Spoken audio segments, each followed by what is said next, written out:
ನಮಸ್ಕಾರ ಎಲ್ಲರಿಗೂ ಬಸ್ welcome back to saga stories ಮಗ. ಆರ್ ಸಿ ಬಿಯ ಬ್ಯಾಕಪ್ಸ್ ಬಗ್ಗೆ ಮಾತ್ರ ಈ ವಿಡಿಯೋದಲ್ಲಿ ನಮಗೆಲ್ಲರಿಗೂ ಗೊತ್ತಿರೋ ಹಾಗೆ KL ರಾಹುಲ್ ರೀಸೆಂಟಾಗಿ ಕೊಟ್ಟಿರುವಂಥ ಸ್ಟೇಟ್ಮೆಂಟ್ ಅದು ಇದು ಎಲ್ಲ ನೋಡ್ತು ಅಂತಂದರೆ ರೀಸೆಂಟಾಗಿ ಆಗ್ತಿರೋವಂಥ ಡೆವಲಪ್ಮೆಂಟ್ಸ್ಗಳು IPL ಅಲ್ಲಿ ಎಲ್ಲ ನೋಡ್ತು ಅಂತಂದರೆ RCB ಪಕ್ಕ 100% ಶ್ಯೂರ್ ಆಗಿ ಟಾರ್ಗೆಟ್ ಮಾಡುತ್ತೆ ಅಂತ ಇದೆಲ್ಲರಿಗೂ ಗೊತ್ತಿರೋವಂಥ ವಿಚಾರನೇ. ಇಲ್ಲಿ KL ರಾಹುಲನೇ ಮೇಯ್ನಾಗಿ RCB ಟಾರ್ಗೆಟ್ ಮಾಡೋದು, ಒಬ್ಬ ಮೇಯ್ನ್ ಪ್ಲೇಯರ್ ಆಗಿ ಇವ್ರಿಗೆ ಮೆಜಾರಿಟಿ ಆಫ್ ದ ಪರ್ಸ್ನ ಆಪ್ಷನ್ಲಿ ಕೊಡಬೇಕಂತಿರೋದು ಅಂತ ಎಲ್ಲರಿಗೂ ಗೊತ್ತಿರುವಂಥ ವಿಚಾರನೇ. ಬಟ್ ಇದು RCBಗೆ ಬ್ಯಾಕ್ ಫೈರ್ ಆಗುತ್ತಾ? ಯಾಕೆಂದರೆ ಆಕ್ಷನಲ್ಲಿ ಕೆಲವು ಫ್ರಾಂಚೈಸಿಗಳು ಇರ್ತವೆ. ಫಾರ್ ಎಕ್ಸಾಂಪಲ್ ಡೆಲ್ಲಿ ಕ್ಯಾಪಿಟಲ್ಸ್ ಅಂತ ಫ್ರಾಂಚೈಸಿಗಳು ಬೇರೆಯವರ ಪರ್ಸ್ ಮೇಲೆ ಕಣ್ಣಿರುತ್ತೆ. ಇವರು ಆಕ್ಷನಲ್ಲಿ ಏನು ಮಾಡಬೇಕು ಅಂತ ಯೋಚನೆ ಮಾಡೋದಕ್ಕಿಂತ ಬೇರೆಯವ್ರ ಪರ್ಸ್ನ ಹೆಂಗೆ ಖರ್ಚು ಮಾಡಿಸೋದು, ಅವ್ರದ್ದು ಖರ್ಚು ಮಾಡಿಸೋದು, ನಾವು ಹೆಂಗೆ ವರ್ಕೌಟ್ ಮಾಡ್ಕೊಳ್ಳೋದು, ನಾವು ಕಡಿಮೆ ಅಮೌಂಟ್ಗೆ ಹೆಂಗೆ ವರ್ಕೌಟ್ ಮಾಡ್ಕೊಳ್ಳೋದು. ಸೊ ಆ ಥರ ಸ್ಟ್ರಾಟಜಿಗಳನ್ನ ಪ್ಲ್ಯಾನ್ ಮಾಡುವಂಥ ಒಂದು ಫ್ರಾಂಚೈಸ್ ಯಾವುದು ಅಂತಂದರೆ ಅದು ಡೆಲ್ಲಿ ಕ್ಯಾಪಿಟಲ್ಸು. ನೋಡಿ ಬೇಕಾದ್ರೆ ಆಕ್ಷನಲ್ಲಿ ನಿಮಗೆ ಗೊತ್ತಾಗುತ್ತೆ. ಆ ಬಾಂಡ್ಲಿ ಹಣ ಬರ್ತಾರೆ, ಬೇರೆಯವ್ರ ಪರ್ಸ್ನ ಕರಗಿಸ್ತಾ ಇರ್ತಾರೆ. ಬೇರೆಯವ್ರ ಪಾಪ ಪಕ್ಷಿಗಳ ಥರ ಅಲ್ಲ, ಇವ್ರು ಪಕ್ಷಿ ಥರ ಕೂತಿರ್ತಾರೆ, ಬೇರೆಯವ್ರ ಪಾಪ ಪೆಕರ್ಗಳ ಥರ ದುಡ್ಡು ಖರ್ಚು ಮಾಡ್ಕೊಂಡು ಕೂತಿರ್ತಾರೆ. ಅದರಲ್ಲಿ ಪಕ್ರಗಳ ಥರ ದುಡ್ಡು ಖರ್ಚು ಮಾಡೋದು ಯಾರು ಅನ್ನೋದು ಪಂಜಾಬ್ ಕಿಂಗ್ಸು. ಎಲ್ಲ ಸಲ ಹಿಂಗೆ ಆಗ್ತಾ ಇರುತ್ತೆ. ಇವರು ದುಡ್ಡನ್ನ ಉಡಾಯಿಸ್ತಾ ಇರ್ತಾರೆ. ಈ ಕಡೆಯಿಂದ ಡೆಲ್ಲಿ ಕ್ಯಾಪಿಟಲ್ಸ್ನ ಓನರು, ಆ ಕಡೆಯಿಂದ ಪೆಂಗ್ ಥರ ಪಂಜಾಬ್ ಕಿಂಗ್ಸ್ ಅವರು ಪೆಕ್ರ ಥರ ಎತ್ತುತ್ತಾ ಇರ್ತಾರೆ. ಆ ಥರ ಆಗ್ತಾ ಇರುತ್ತೆ. ನಮ್ಮ RCB ಕೂಡ ಕೆಲವೊಂದು ಟೈಮ್ ಎತ್ತಿದೆ. ಬಟ್ ಡೆಲ್ಲಿ ಕ್ಯಾಪಿಟಲ್ಸ್ ಥರ ಚಾಣಾಕ್ಷ ಆಕ್ಷನ್ನ ಯಾರು ಮಾಡೋದಕ್ಕಂತೂ ಖಂಡಿತ ಆಗೋದಿಲ್ಲ. CSKನೂ ಕೆಲವೊಂದು ಟೈಮು ಮಾಡುತ್ತೆ ಈ ಥರ ಚಾಣಾಕ್ಷ ಆಕ್ಷನ್ನ, ಬೇರೆಯವ್ರ ಪರ್ಸ್ನ ಕರಗಿಸೋ ಅಂಥ ಆಕ್ಷನ್ನ. ಸೊ ಗೊತ್ತಿಲ್ಲರಿಗೂ ಗೊತ್ತಿರೋವಂಥ ವಿಚಾರನ KL ರಾಹುಲ್ಗೆ RCB ಟಾರ್ಗೆಟ್ ಮಾಡುತ್ತೆ, ಬಿಡ್ ಮಾಡುತ್ತೆ ಅಂತ.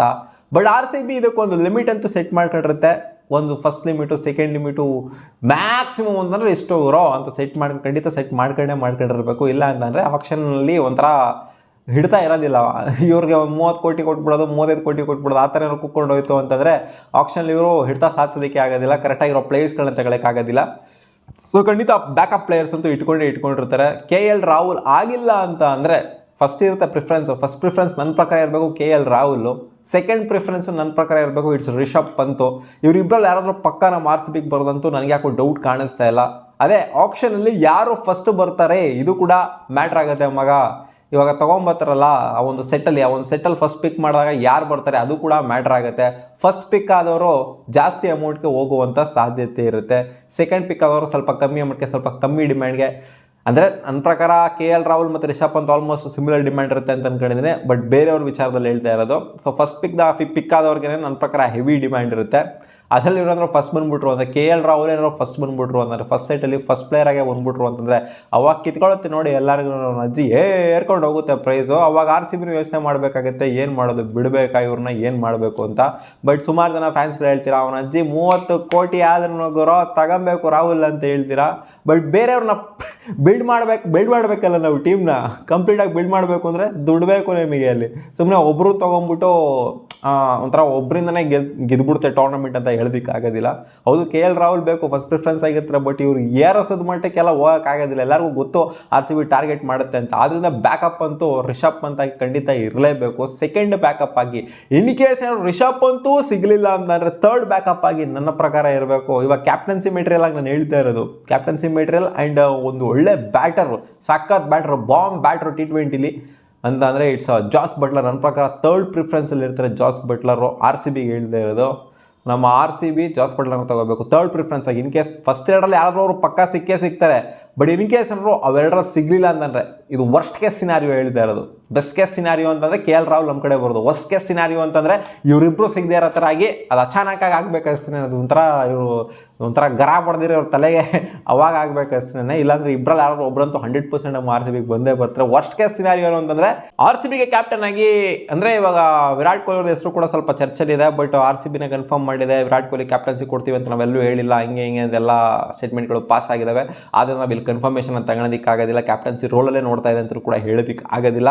ಜಾಸ್ ಬಟ್ಲರ್ನ ನನ್ನ ಪ್ರಕಾರ ಥರ್ಡ್ ಪ್ರಿಫರೆನ್ಸ್ ಆಗಿ ಇವ್ರು ಇಟ್ಕೋಬೇಕು. ನನ್ನ ಪ್ರಕಾರ ಇವರು ಕೂಡ ಒಂದು ಒಳ್ಳೆ ಅಮೌಂಟ್ಗೆ ಹೋಗ್ತಾರೆ. 15 ಕೋಟಿ ಮೇಲಂತೂ ಪಕ್ಕ ಜಾಸ್ ಬಟ್ಲರ್ ಹೋಗುವಂಥ ಸಾಧ್ಯತೆನೇ ಜಾಸ್ತಿ ಕಾಣಿಸ್ತಿದೆ. ಒಟ್ಟಿನಲ್ಲಿ ಇವ್ರು 3 ಜನ ಒಂದು ರೇಂಜಿಗೆ ರೇಟ್ ಮಾಡ್ಬೋದು, ಒಂದೇ ಕ್ಯಾಟಗರಿಲಿ ರೇಟ್ ಮಾಡ್ಬೋದು ಅಂತ ಹೇಳಬೇಕು. ನನ್ನ ಪ್ರಕಾರ ಫೋರ್ತ್ ಪ್ಲೇಯರ್ ಆಗಿ ಬರ್ತಾರೆ ಶ್ರೇಯಸ್ ಅಯ್ಯರ್ ಅವ್ರು. ಏನು ಗುರು ಚಾಂಪಿಯನ್ ಕ್ಯಾಪ್ಟನ್ ಗುರು ಅವರು ಲಾಸ್ಟ್ ಸೀಸನಲ್ಲಿ ಅದು ಇದು ಅಂತ ಹೇಳ್ಬೋದು, ಏನೇ ಹೇಳ್ಬೋದು. ಬಟ್ ಶ್ರೇಯಸ್ ಅಯ್ಯರ್ನ ನಾವು KL ರಾಹುಲ್ನ ರೇಟ್ ಮಾಡ್ದಂಗೆ, ರಿಷಬ್ ಪಂತ್ನ ರೇಟ್ ಮಾಡ್ದಂಗೆ ರೇಟ್ ಮಾಡೋದಕ್ಕಾಗತ್ತೆ. ಜಾಸ್ ಬಟ್ಲರ್ನ ರೇಟ್ ಮಾಡೋದಕ್ಕಂತೂ ಖಂಡಿತ ಆಗೋದಿಲ್ಲ. ನನ್ನ ಪ್ರಕಾರ ಈ 4 ಜನದಲ್ಲಿ ಶ್ರೇಯಸ್ ಅಯ್ಯರ್ನೇ ಅತಿ ಕಡಿಮೆ ಅಮೌಂಟ್ಗೆ ಅತಿ ಕಡಿಮೆ ಅಂತಂದರೆ ಈ 4 ಜನದಲ್ಲಿ ಹೇಳ್ತಿರೋದು first KL Rahul and Rishabh Pant ಇರ್ತಾರೆ. ರಿಷಬ್ ಪಂತ್ ನನ್ನ ಪ್ರಕಾರ ಹೈಯೆಸ್ಟ್ ಡಿಮ್ಯಾಂಡ್ ಇರುವಂಥ ಪ್ಲೇಯರ್ ನನ್ನ ಪ್ರಕಾರ ನೋಡ್ತು ಅಂತಂದರೆ. ನನ್ನ ಅನಾಲಿಸಿಸ್ ಪ್ರಕಾರ ಏನು ಅಂತಂದ್ರೆ ಮಗ, ಶ್ರೇಯಸ್ ಅಯ್ಯರು RCBಗೆ ಬರೋದಿಲ್ಲ. ಶ್ರೇಯಸ್ ಅಯ್ಯರ್ನ RCB ಟಾರ್ಗೆಟ್ ಕೂಡ ಮಾಡೋದಿಲ್ಲ ಅಂತ ನಾನು ಅನ್ಕೊಂತ ಇದ್ದೀನಿ. ಟಾರ್ಗೆಟ್ ಮಾಡಿದ್ರೆ ಈ 3 ಜನಕ್ಕೆ ಟಾರ್ಗೆಟ್ ಮಾಡುತ್ತೆ ನೋಡಿ ಮಗ. ಇದರಲ್ಲಿ ಇಬ್ಬರು ತಗೊಂತಾರೋ ಒಬ್ಬರು ತಗೊಂತಾರೋ ಏನೋ ಗೊತ್ತಿಲ್ಲ ನನಗೆ. ಒಟ್ಟಲ್ಲಿ ಶ್ರೇಯಸ್ ಅಯ್ಯರ್ನ ಟಾರ್ಗೆಟ್ ಮಾಡೋದು RCB ಸಿಕ್ಕಾಪಟ್ಟೆ ಡೌಟ್ ಹೊಡಿತಿದೆ. ಶ್ರೇಯಸ್ ಅಯ್ಯರ್ ಬೇರೆ ಟೀಮೇ ಬೇರೆ ಸ್ಟ್ರಾಟಜಿ ಇಟ್ಕೊಂಡೇನೋ ಆಪ್ಷನ್ಗೆ ಬಂದಿರೋ ಥರ ಕಾಣಿಸ್ತಿದೆ ಮಗ. ಒಳಗಡೆ ಏನೋ ಇನ್ಸೈಡ್ ಕಮ್ಯುನಿಕೇಷನ್ ಆಗಿಬಿಟ್ಟು ಬೇರೆ ಫ್ರಾಂಚೈಸ್ ಜೊತೆಗೆ ನಾವು ಕ್ಯಾಪ್ಟನ್ಸಿನ ಕೊಡ್ತೀವಿ, ನೀವು ಈಚೆ ಕಡೆ ಬನ್ನಿ ಅನ್ನೋ ಥರ. ಎಕ್ಸಾಂಪಲ್ ಡೆಲ್ಲಿ ಕ್ಯಾಪಿಟಲ್ಸ್ ಸ್ವಲ್ಪ ಚರ್ಚೆಯಲ್ಲಿ ಆಗ್ತಿದೆ. ಸೊ ಆ ಫ್ರಾಂಚೈಸಿ ಬಹುಶಃ ತಗೊಳ್ಳುವಂಥ ಸಾಧ್ಯತೆ ಇರುತ್ತೆ. ಗೊತ್ತಿಲ್ಲ, ಅವರು ಬ್ಯಾಕ್ ಎಂಡಲ್ಲಿ ಬೇರೆ ಅಮೌಂಟ್ ಏನಾರು ಕೊಡ್ತಾರೆ, ಬೇರೆ ಇಂತಿಷ್ಟು ಅಮೌಂಟ್ ಅಂತ ಕೊಡ್ತಾರೆ ಶ್ರೇಯಸ್ ಅಯ್ಯರ್ಗೆ ಅಂತ. ಒಟ್ಟಲ್ಲಿ ಶ್ರೇಯಸ್ ಅಯ್ಯರ್ ನನ್ನ ಪ್ರಕಾರ ಲೀಸ್ಟ್ ಪ್ರಿಫರೆನ್ಸಲ್ಲಿ ಇರ್ತಾರೆ ಕ್ಯಾಪ್ಟನ್ಸಿ ಆಯ್ಕೆಯಾಗಿ ನಮ್ಮ RCBಗೆ. ಸೊ ಈ 4 ಆಯ್ಕೆಗಳು RCB ಒಂಥರ ಬ್ಯಾಕಪ್ ಆಗಿ ಇಟ್ಕೊಂಡಿರಬೇಕು. ಇವ್ರು ಸಿಗಲ್ಲ ಅಂದರೆ ಅವರು, ಅವ್ರು ಸಿಗಲ್ಲ ಅಂದರೆ ಇವರು, ಇವ್ರು ಸಿಗಲ್ಲ ಅಂದರೆ ಅವರು ಅನ್ನೋ ಥರ ಮಗ. ಸೊ ಈ 4 ಜನ ಅಂತೂ ಖಂಡಿತ ಇಟ್ಕೊಂಡಿರ್ತಾರೆ. ಎಲ್ಲ ಫ್ರೈಡೇಸ್ಗಳು ಹಂಗೆ ನೋಡೋಕೆ ಹೋದ್ರೆ ಈ 4 ಜನಕ್ಕೆ ನೋಡ್ತಾ ಇರ್ತಾರೆ. ಬಟ್ ಯಾರು ಸಿಗ್ತಾರೆ ಅಂತ ಯಾರಿಗೂ ಸಹ ಇನ್ನೂ ಗೊತ್ತಿಲ್ಲ. ಆಪ್ಷನ್ ಡೈನಾಮಿಕ್ಸ್ನ ಯಾರಿಗೂ ಕೂಡ ಅರ್ಥ ಮಾಡ್ಕೊಳಕ್ಕಾಗಲ್ಲ. ಬಟ್ ಪಣ ತೊಡ್ತು ಅಂತಂದರೆ ಮಗ, ಇಲ್ಲ ತಗೊಳ್ಳೇಬೇಕು ಅಂತ ಪಣ ತೊಡ್ತು ಅಂತಂದರೆ ತಗೊಳ್ಳೇಬೋದು. ಯಾಕಂದರೆ RCBದು ಪರ್ಸ್ ವ್ಯಾಲ್ಯೂ ಏನಿದೆ, ಪಂಜಾಬ್ ಕಿಂಗ್ಸ್ ಆದಮೇಲೆ ನೆಕ್ಸ್ಟ್ ನಮ್ಮದೇ ಹೈಯೆಸ್ಟ್ ಪರ್ಸ್ ವ್ಯಾಲ್ಯೂ ಇರೋದು. ಹಂಗಂತ ಅದೇ ಹೇಳಿದ್ನಲ್ಲ, ಕರಗಿಸೋದಕ್ಕೆ ನೋಡ್ತಾ ಇರ್ತಾರಂತ. ಇಲ್ಲಿ ಕರಗಿಸೋದಕ್ಕೆ ನೋಡೋರ ಮೇಲೆ ಕೂಡ ಒಂದು ಫೋಕಸ್, ಗಮನ ಮಡಗಿರಬೇಕು. ಸುಮ್ಮನೆ ಅವರು ಏನೋ ಬಿಡ್ ಮಾಡ್ತಾರೆ ಅಂತ ನಾವು ಪಟ ಪಟ ಪಟ ಪಟ ಅಂತ ಎದುತ್ತಾಯಿತು ಅಂದರೆ ಅವರು ರೊಚ್ಚಿಗೆದ್ಬಿಟ್ಟು ಅವರು ಬಿಡ್ ಮಾಡಿಸ್ತಾನೆ ಇರ್ತಾರೆ, ನಮ್ಮ ಪರ್ಸ್ ವ್ಯಾಲ್ಯೂ ಕರಗಿಸ್ತಾನೆ ಇರ್ತಾರೆ. ಸೊ ಅದು ಮೇನ್ ಇಲ್ಲಿ ಇಂಪಾರ್ಟೆಂಟು. ಇಲ್ಲಿ ಪರ್ಸ್ ವ್ಯಾಲ್ಯೂ ಕಡಿಮೆ ಇಟ್ಕೊಂಡಿರೋರಿಗೆ ಅಂದರೆ ಒಂದು 45 ಕೋಟಿ 50 ಕೋಟಿ 55 ಕೋಟಿ ಹಿಂಗೆ ಇಟ್ಕೊಂಡಿರೋರಿಗೆ ನಥಿಂಗ್ ಟು ಲೂಸ್ ಮಗ. ಅವ್ರಿಗೊಂಥರ ಆಟ ಇದ್ದಂಗೆ. ಬೇರೆಯವ್ರದ್ದು ಜಾಸ್ತಿ ಇದೆಯಲ್ಲ ಪರ್ಸ್ ವ್ಯಾಲ್ಯೂ, ಅವ್ರನ್ನ ಕರಗಿಸೋ ಆಟ ಇದ್ದಂಗೆ ಅವರಿಗೆ ಗೊತ್ತು. ಅವ್ರ ರೇಂಜಲ್ಲಿ ಅವ್ರು ಇಲ್ಲ ಅಂತ, ಬಟ್ ಆದರೆ ಸುಮ್ಮನೆ ಬಿಡಿಂಗ್ ವಾರಿಗೆ ಬರ್ತಾರೆ. ಸೊ ಅದು ನೋಡಿ ಬರುತ್ತೆ ಆಪ್ಷನಲ್ಲಿ ಹೆಂಗೆ ಆಗುತ್ತೆ ಅಂತ. KL ರಾಹುಲ್ ಅಷ್ಟು ಈಸಿಯಾಗಿ ಸಿಕ್ಬಿಡ್ತಾರೆ RCBಗೆ ಅಂತ ಅಲ್ಲ, ಅಥವಾ ರಿಷಬ್ ಪಂತು ಅಷ್ಟು ಈಸಿಯಾಗಿ ಸಿಕ್ಬಿಡ್ತಾರೆ RCBಗೆ ಅಂತ ಅಲ್ಲ. ಬಿಡಿಂಗ್ ವಾರ್ಗಳು ಏನು ತರವಾಲ್ದಿರೋ ಫ್ರಾಂಚೈಸಿಗಳೆಲ್ಲ ಅವರಿಗೆ ಅರ್ಹತೆ ಇಲ್ಲ ರಿಷಬ್ ಪಂತ್ಗೆ ಮತ್ತು KL ರಾಹುಲ್ಗೆ ಬಿಡಿಂಗ್ ಮಾಡೋದಕ್ಕೆ. ಬಟ್ ಆದರೂ ಕೂಡ ಆಪ್ಷನಲ್ಲಿ ಬಿಡಿಂಗಿಗೆ ಬರ್ತಾರೆ ನೋಡಿ. ಒಟ್ಟಲ್ಲಿ ಈಸಿಯಾಗಂತೂ ಸಿಗೋದಿಲ್ಲ, ದುಡ್ಡು ಕರಗಿಸ್ತಾರೆ ಸರಿಯಾಗಿ ನಮ್ಮ RCBದು. ಈ 4 ಜನ ಅದ ಲಿಸ್ಟಲ್ಲಿ ನನ್ನ ಪ್ರಕಾರ ದುಡ್ಡು ಕರಗುತ್ತೆ ಅಂತ ಮೇಯ್ನಾಗಿ ಅಂದ್ಕೊಂಡಿದ್ದೀನಿ. ಸೊ RCBಗೆ ಅದರಿಂದ ಬ್ಯಾಕಪ್ಸ್ ಅಂತೂ ಖಂಡಿತ ಈ 4 ಜನದಲ್ಲಿ, ಈ 4 ಜನನೇ ಬ್ಯಾಕಪ್ಸು. ಈ 4 ಜನದಲ್ಲಿ ಯಾರು ಸಿಗ್ತಾರೆ ಅಂತ ಇನ್ನೂ ಸಹ ಗೊತ್ತಿಲ್ಲ. ಅದರಲ್ಲಿ ರಾಹುಲನೇ ಪ್ರಿಫರೆನ್ಸ್ ಫಸ್ಟಲ್ಲಿ ಇರ್ತಾರೆ. ಕಾದು ನೋಡೋಣ. ನಿಮ್ಮ ಅನಿಸಿಕೆ ಏನು? ರಾಹುಲ್ ಸಿಗ್ತಾರಾ, ರಿಷಬ್ ಪಂತ್ ಸಿಗ್ತಾರಾ ನಮಗೆ? ಸೊ ನನ್ನ ಪ್ರಕಾರ ಈ ಇಬ್ಬರಲ್ಲೇ RCB ಆಟ ಆಡುತ್ತೆ. ಬಟ್ ಇವರಿಬ್ಬರು ಸಿಕ್ಕಿಲ್ಲ ಅಂದರೆ ವರ್ಸ್ಟ್ ಕೇಸ್ ಸಿನಾರಿಯೋಲಿ ಬೇರೆ ಕಡೆ ಹೋಗುತ್ತೆ ಅಂತ ಅನ್ಕೊಂಡಿದ್ದೀನಿ. ನಿಮಗೆ ಏನು ಅನಿಸುತ್ತೆ? RCB ಈ 4 ಜನದಲ್ಲಿ ಯಾರನ್ನ ತಗೋಬೇಕು? ಕಾಮೆಂಟ್ ಸೆಕ್ಷನ್ ಕಾಮೆಂಟ್ ಮಾಡಿ ತಿಳಿಸಿ. ಸಿಗೋಣ. ಬಾಬಾ.